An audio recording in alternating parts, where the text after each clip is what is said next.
Olá, gente. Muitos dias já sem fazermos vídeo, né? Sem eu postar nada, nem estudando o livro de Gênesis, como nós estamos estudando.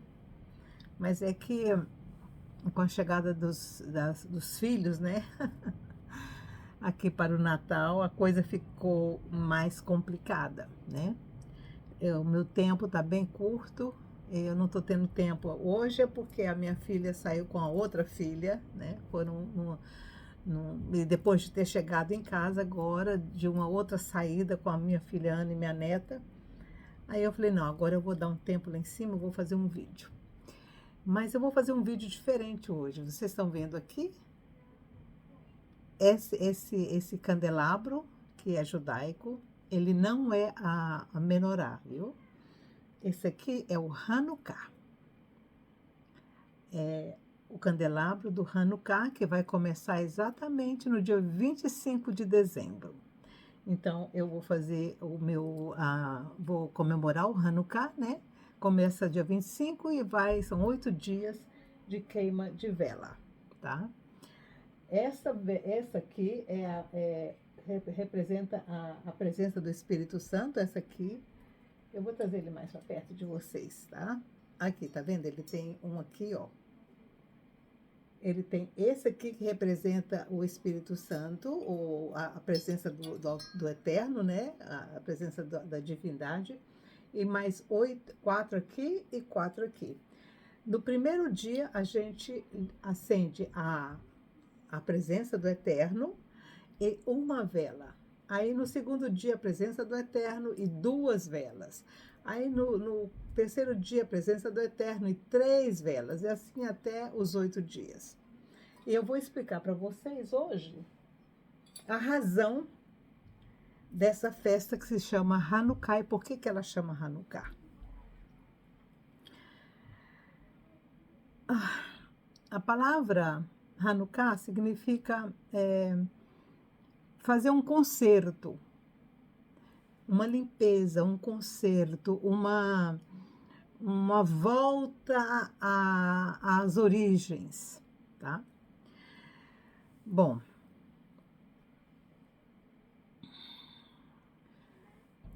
depois do exílio de Babilônia, né, Israel ficou uns 400 anos entre a construção do templo, né, a reconstrução do segundo templo, e a vinda do Messias tem um período de uns 400, 300 e poucos anos, quase 400, tá?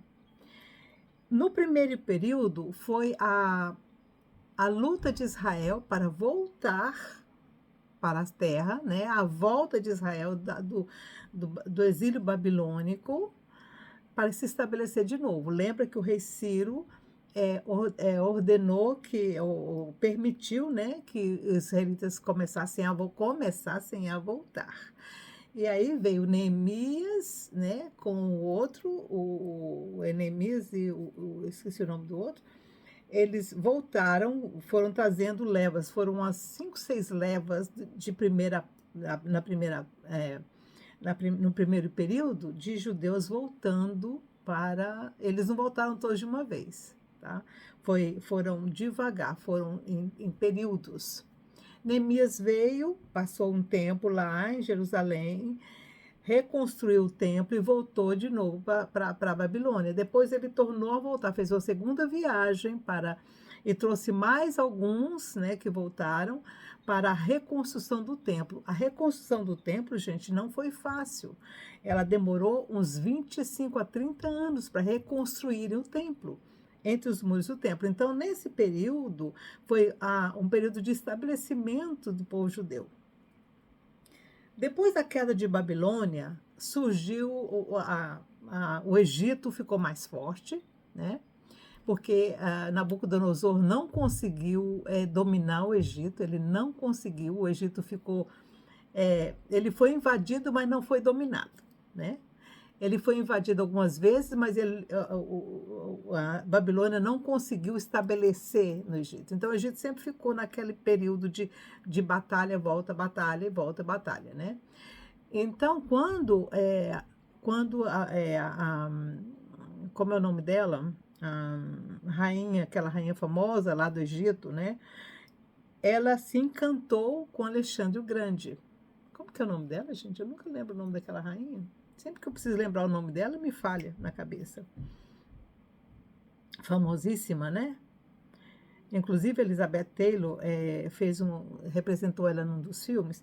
Então, quando Alexandre o Grande veio da Grécia e se encantou com essa rainha que era do Egito e trouxe ela para a Grécia e ela se encantou com a cultura grega, né? E aí eles fizeram um conchavo e tudo, mas aí depois mataram ela acabou morrendo e depois mataram ele também. Mas depois de Alexandre o Grande, ele estabeleceu a cultura grega naquela parte ali da Palestina. Ele estabeleceu uma cultura grega ali, tá? Aí a Síria foi envolvida a Turquia, hoje é a Turquia, na época não era, né? Envolveu o Irã, envolveu o Iraque, todos aqueles países foram helenizados, né? E depois da morte de Alexandre o Grande, surgiram outros menores reis que foram divididos as províncias, né? Mas todo mundo sob o domínio grego. E os gregos, eles não queriam misturar ninguém. Essa não era a intenção deles. A intenção deles era, eles se achavam o máximo, né? Eles achavam que eles eram cultos e nobres e etc. Então eles achavam que os costumes daqueles povos eram muito rudes e muito primitivos. Então eles tentaram implantar a modernidade grega no mundo daquela época. E realmente foi uma influência muito grande, a influência grega. Tanto é que os nomes de judeus foram até sendo mudados. Maria, por exemplo, é uma versão grega de Miriam, né? E o norte de Israel foi o mais atingido, porque estava mais perto da Síria, mais perto que hoje é o outro país lá, como é que Israel invadiu agora? O Líbano, né? Então estava mais perto do Líbano, ali para cima. Então eles tiveram mais influência. Então a Galileia teve muita influência, Samaria teve muita influência da cultura grega. Lá por volta do ano de 200, 180, a briga entre o clérigo judaico estava muito grande. Tinha alguns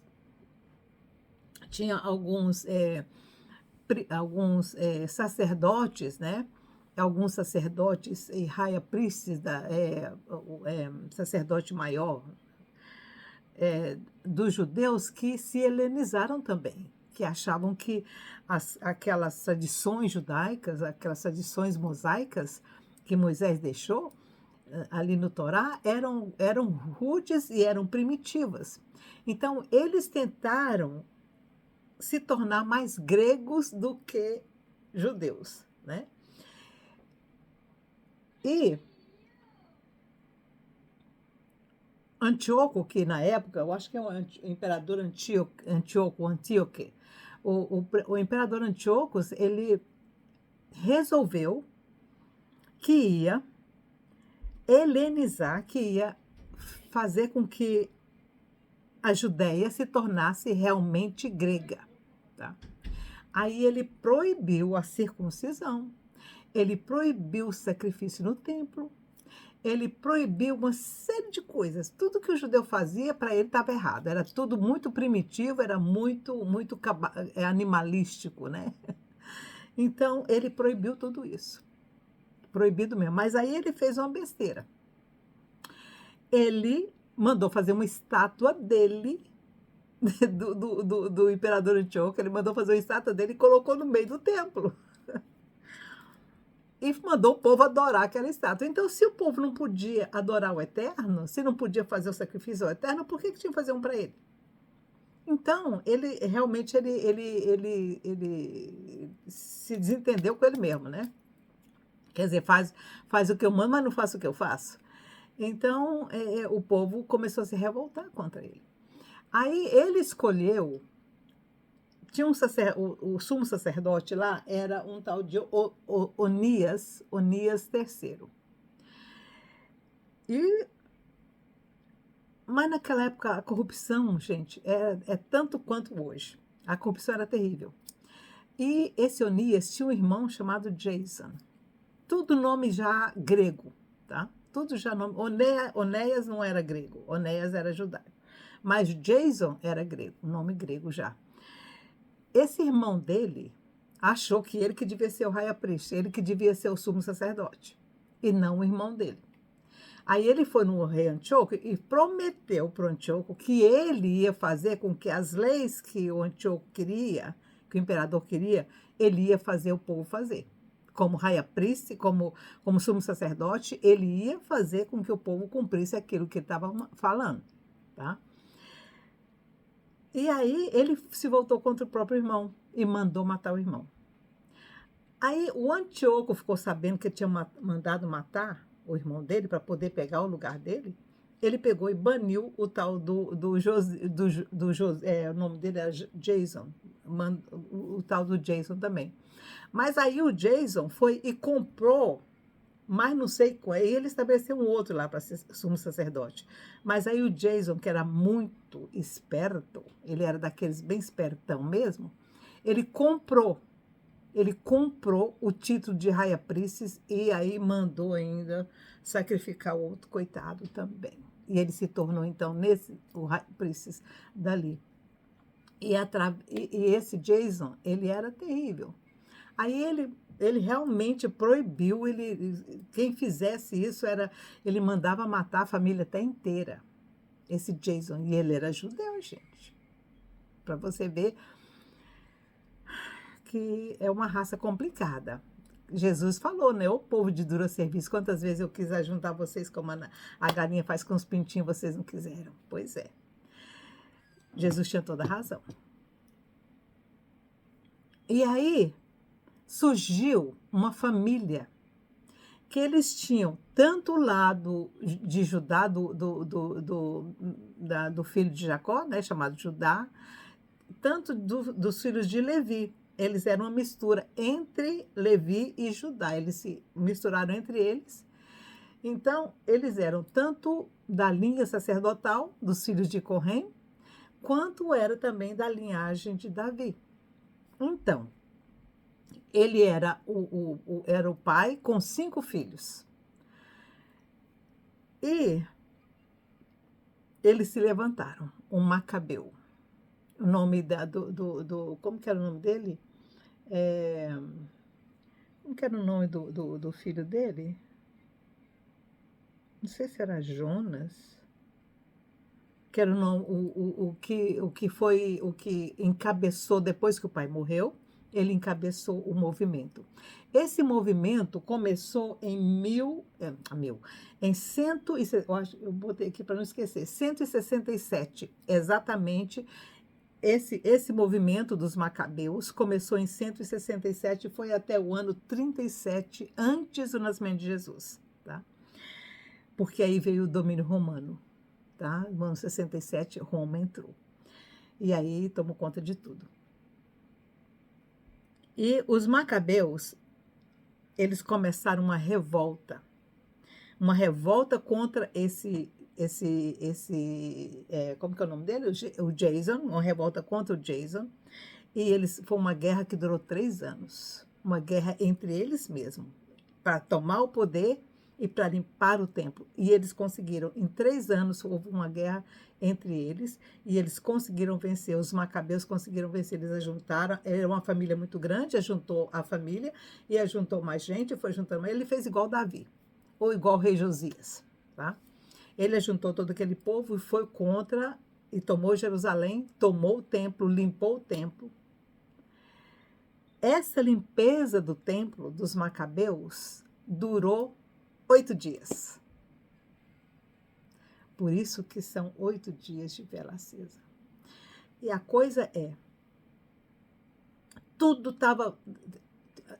Olha, eles acharam um rolo, eles acharam um livro do Torá que foi escrito na Babilônia, e todas as leis, com todos os cerimoniais, eles acharam que estava lá enterrado, lá em algum vaso daqueles de barro que ninguém nem pegava. Fazia anos que ninguém mexia naquilo, uns 100 anos que ninguém mexia naquilo. Do tempo que começou a invasão grega, né, o domínio grego, foi esquecido aquilo e era proibido ler o Torá. Para vocês terem uma ideia, um tio que proibiu tudo que era com relação ao judaísmo. E aí eles enterraram aquilo e foram ler e foram ver como é que era feito o óleo, como é que era. Eles tinham, gente, tinha tudo desaparecido, tinha tudo, ninguém fazia mais nada. Nada. Eles não sabiam mais como é que preparava o óleo, não sabiam mais como é que preparava as lâmpadas, não sabiam nada. Sabe, nada, o templo estava todo em pedaço, tiveram de reconstruir o templo, reconstruir assim, reformar o templo, porque o templo estava com paredes caindo, aquele negócio todo. Então, eles demoraram, nesse período de guerra, foram de 3 anos, depois eles começaram a limpar o templo e restaurar o templo e etc. E aí eles foram ver, quando foi para a restauração mesmo, para começar, para a limpeza do templo, para fazer novamente o sacrifício, para começar tudo de novo, eles perceberam que não tinha óleo suficiente.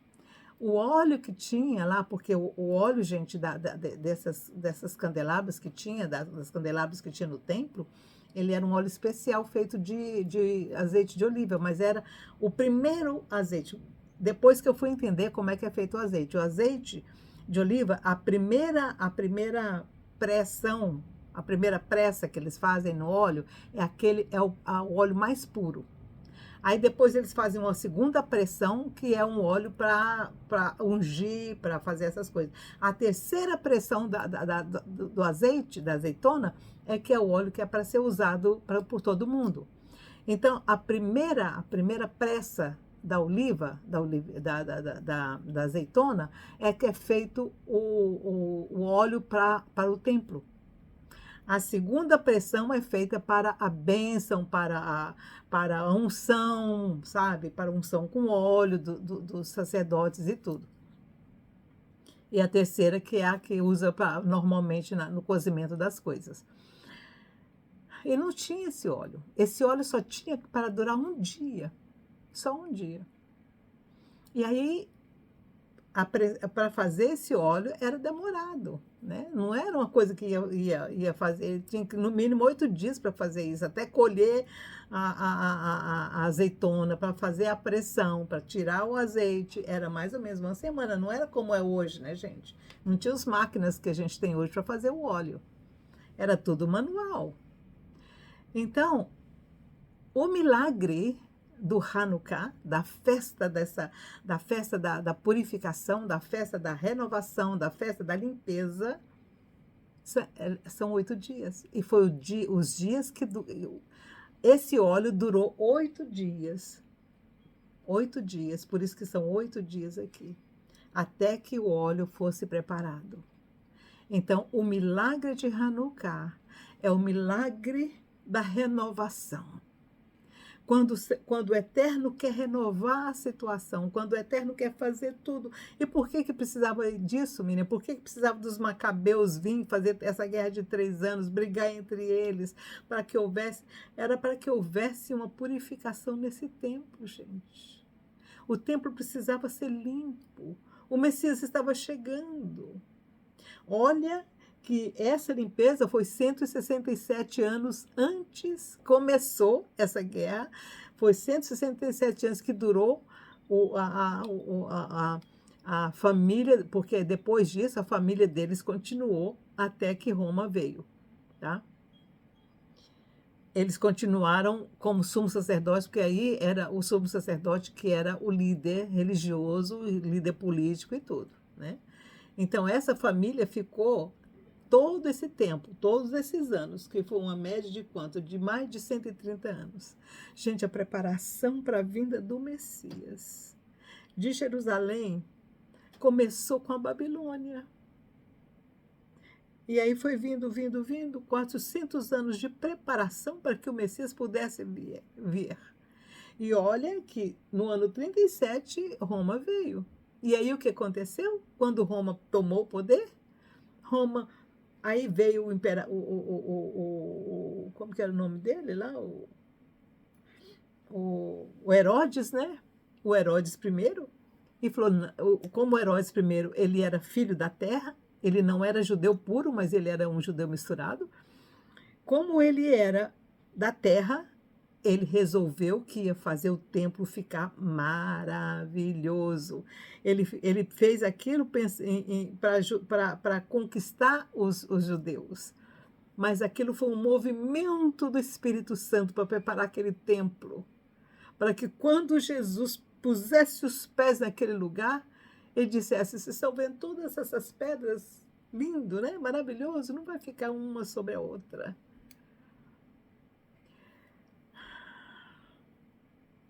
Quando o Eterno quer, ele faz. Quando o Eterno quer, ele move as águas. E o que nós estamos vendo hoje é o mover das águas para a volta do Messias. Jesus de Nazaré vai voltar. Olha, eu não sei quando. Eu não sei quando. Mas ele vai voltar. E como demorou com a preparação da reconstrução do templo, que começou 400 anos, 300 e poucos anos antes do Messias vir e nascer em Belém, da mesma forma está acontecendo hoje. A preparação da volta do Messias está sendo assim, bem devagar. Às vezes a gente não entende os passos que o Eterno faz. Aí você pensa, Miriam, mas é muito sofrimento. Mas naquela época também teve. Você não viu tanta matança? Tanta matança. Infelizmente, gente, o nosso planeta, ele é feito de coisas assim.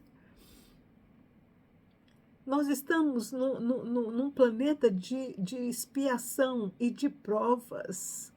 Estamos aqui, assim, nessa confusão toda por cento e tantos mil anos, porque tem um propósito do Eterno. E a gente tem que confiar no Eterno. Temos que confiar nele, porque não tem outra opção. Que opção você tem? De se revoltar contra tudo isso? E onde que essa revolta vai levar você? Lugar nenhum.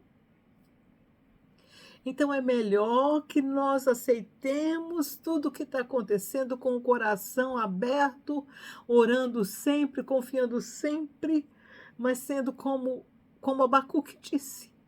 Olha, não importa se a oliveira mente, se não haja leite, se não tem gado no pasto, se não tem comida, se a goiabeira não der, se a bananeira não der, se a mangueira não der, não importa. Eu vou confiar no Eterno sempre, que seja essa decisão sua do seu coração. Usa a sua ligação com o Eterno. Vou comemorar o Hanukkah. Vou comemorar porque isso aqui tem que ser todos os dias. Essa limpeza nós temos que fazer todos os dias. Temos que tirar dos baús da vida as palavras do Eterno, para que possamos renovar a nossa vida. Essa semana eu fiquei muito impressionada com uma coisa. O meu neto, Rafael, ele tem 8 anos. Ele desceu lá na cozinha e falou, vovó, você vai comemorar o Hanukkah? E eu disse, vou. Eu falei, você quer comemorar comigo? E ele disse, sim.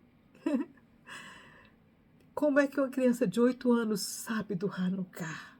Porque ele aprendeu na escola. Eles ensinam na escola as festas religiosas. E ele viu o candelabro e veio perguntar para mim se eu vou comemorar o Hanukkah. Eu disse, vou, meu filho, e você está convidado para fazer isso com a vovó. Vamos ensinar aos nossos filhos os milagres que o Eterno já fez. Vamos ensinar para os nossos filhos que tudo aquilo que o Eterno quer, Ele faz, Ele realiza no tempo dEle. Esse é o que é o mais importante, no tempo dEle. Não é porque eu quero, não é porque você quer. Tanta gente já morreu que eu conheci, querendo ter o privilégio de ver o que nós estamos vendo e desse conhecimento que nós estamos tendo. E eles não tiveram esse privilégio. Eu conheci muitos, convivi com meu pai, que também queria tanto ver o que nós estamos vendo hoje. Mas eu fiz pelo meu pai uma coisa. Eu plantei uma árvore em Israel com o nome dele. Tem lá na árvore uma plaquinha com o nome do vovô Dió. Ele merece ter o nome dele lá na Terra Santa. Que o Senhor te abençoe e te guarde, te dê muita esperança. É a única coisa que nós temos que tem que arder no nosso coração. É o amor pelo Eterno, a esperança. Gente, se Ele não vier, nós vamos. E quando Ele vier, vamos voltar com Ele. Você quer coisa mais linda que isso? Coisa mais bela que isso? Não, não precisa, né? Vamos comemorar o Hanukkah? Aí você fala, Miriam, mas eu não tenho esse candelabro. Não tem problema, não. Põe 5 xicrinhas, põe 8 xicrinhas, 4 aqui, e põe uma lá na cabeça, no meio delas, e faz. Eu ensinei para vocês. Aí, se você quiser aprender, você faz. Quando você fizer, você simplesmente... Aí, ó, eu aprendi, vou mostrar de novo, tá vendo? Aqui é o Espírito, significa o Eterno, né? O Espírito do Eterno. Aí você acende, eu vou acender assim, né? Então você começa da esquerda para a direita, tá bom? Da esquerda para a direita, tá? Sempre assim no judaísmo, sempre da parte ruim para progredir para a bênção maior, tá? Eu não sei por que sempre foi assim, da esquerda sempre significa um lado mais negativo e indo para o positivo, tá vendo? E o Eterno sempre guiando os seus passos, sempre guiando os seus passos. Então, mesmo que você não tenha uma candelabra como essa, que eu tenho há mais de 20 anos, mesmo que você não tenha, põe as xicrinhas e faz, põe o pires e faz, tá? E quando você fizer, simplesmente ouça um dos salmos de Davi, né? Que o Senhor te abençoe e te guarde. Faz essa oração, que o Senhor, ou faz a bênção apostólica quando você fizer, né? Ou faz o Pai Nosso quando você fizer. O Senhor recebe da mesma forma. O Eterno recebe da mesma forma se você faz aquilo do coração. Tá bom? Que o Senhor te abençoe e te guarde, te dê um bom dia no Brasil, uma boa tarde ou uma boa noite. Tá? Fique com Deus. Tchau, tchau.